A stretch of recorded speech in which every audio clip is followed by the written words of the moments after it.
Hello everybody, we are on the next square now, the basket weave stitch. So a bit of a textured stitch for you, quite a straightforward, just knitting and purling in a different combination.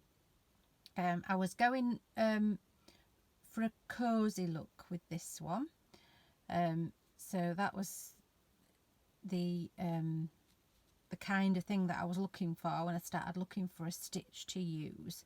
And there's a stitch called a double basket weave stitch, which I've got a sample of here. Not that one, that's the basket weave. This is the double basket weave here. You can see it. And I like that, but can you see it's all out of shape around the edges? So I thought it possibly wouldn't work for this square, so we're going for this basket weave stitch, which I thought was quite nice and simple and straightforward. The only thing is it doesn't come out the same tension as the moss stitch and the stocking stitch that we've done previously, so we've got to do some increased stitches. So I just thought I'd show you that because it could be something unfamiliar to some people. So I'm just going to demonstrate this. I've done 7 rows here in moss stitch, and this row 8 is an increase row, and it's going to set you up so that you're ready to do your basket weave, and you've got the right amount of stitches and everything's where it should be. So I'm going to moss stitch. I'm trying a different way of filming today, so hopefully you'll be able to see what I'm doing.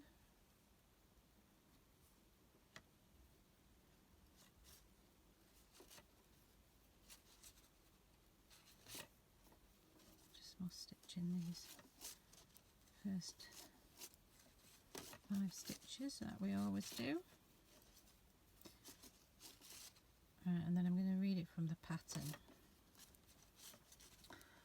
So I've put ink 1p, which is a purl-wise increase.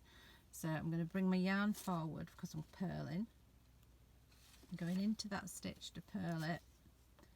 And then before I complete the stitch, so that it's still on the left-hand needle, I'm coming back in at the back. And I'm going to do another purl. So I've done 2 purls in that stitch there. So that's ink 1p. And then I've got 3 knit stitches.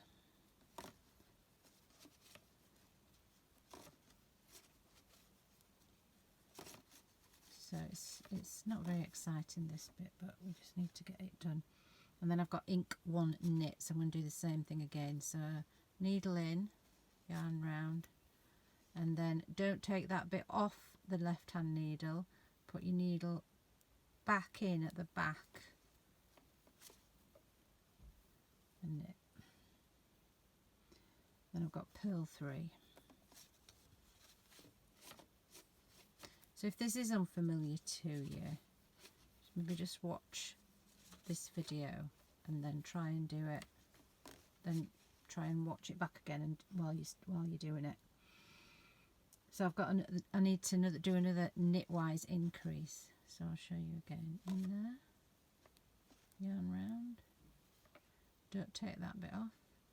Put the needle in there and into the back of the stitch.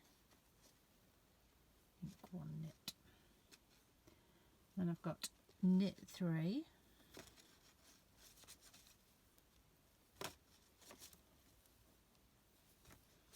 And then I've got a purl-wise increase. So bring the yarn forward, in there, and then in there.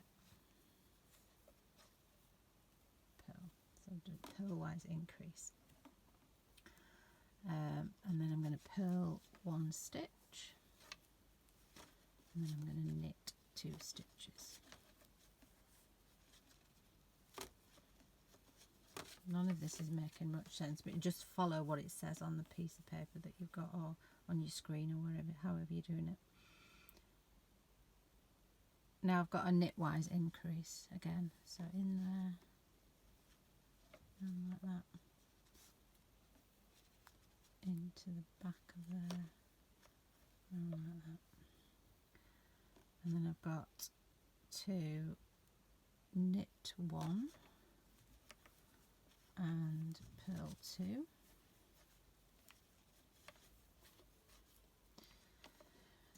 and then I've got to do an increase. It's a purl and then a knit, so purl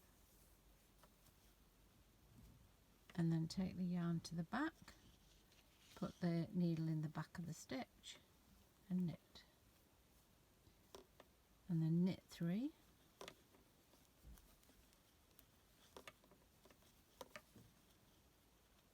and then you've got an increase that's a knit and then a purl. So knit, bring the yarn to the front there, go back into there, not into the, yeah, you can go into the back, to the back of the stitch. That's better. The way I was going to do it was not going to be right. And then purl 2 and knit 1.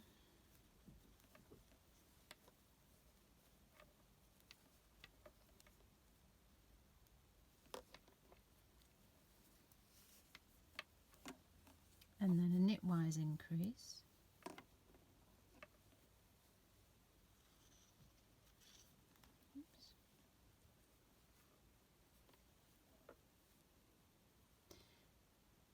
knit 2, purl 1,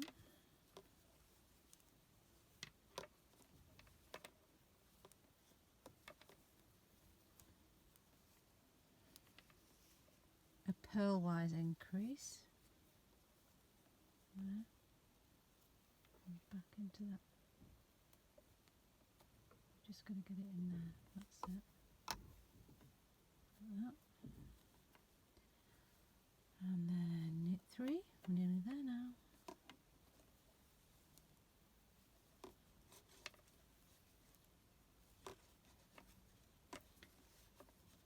Knitwise increase.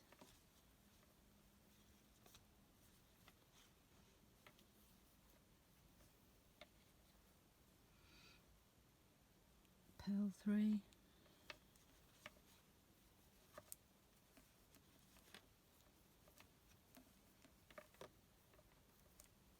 knitwise increase again,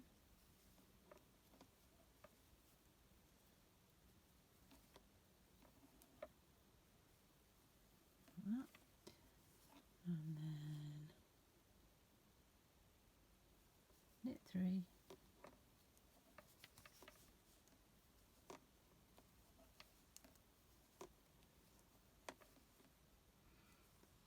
purlwise increase,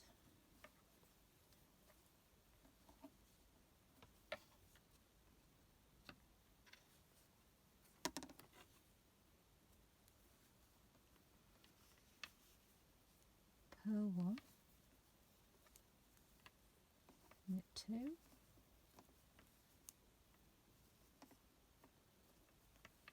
knitwise increase,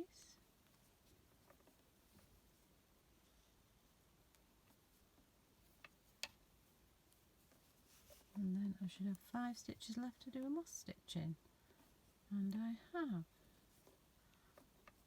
So that always seems like a little bit of a miracle when we get to the end and it works out right.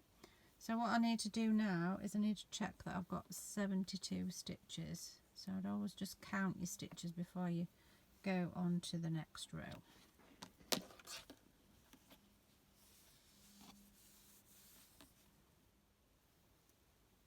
Right, so I've counted my stitches and I've got 72 stitches, and at the minute it looks like it's going to end up being too big, too wide that way, but what's going to happen when you start doing the basket weave, it's going to pull it in like it does when you do a rib. So that's why we need the extra stitches, so that you end up with your square the right size. So all I'm going to do, like it says on here, I'm going to follow the instructions for those rows 9 to 16, and then that is one pattern repeat. Then you need to do that 9 more times, so you'll have done it 10 times altogether, and then from row 9 to row 13 one more time, and then you've got the decrease row. So it'll be a bit boring if I just demonstrate to you how to do these, but I will come maybe back and demonstrate to you the decrease row, although it's fairly straightforward, but we can do it together. So that's a nice, fairly simple one.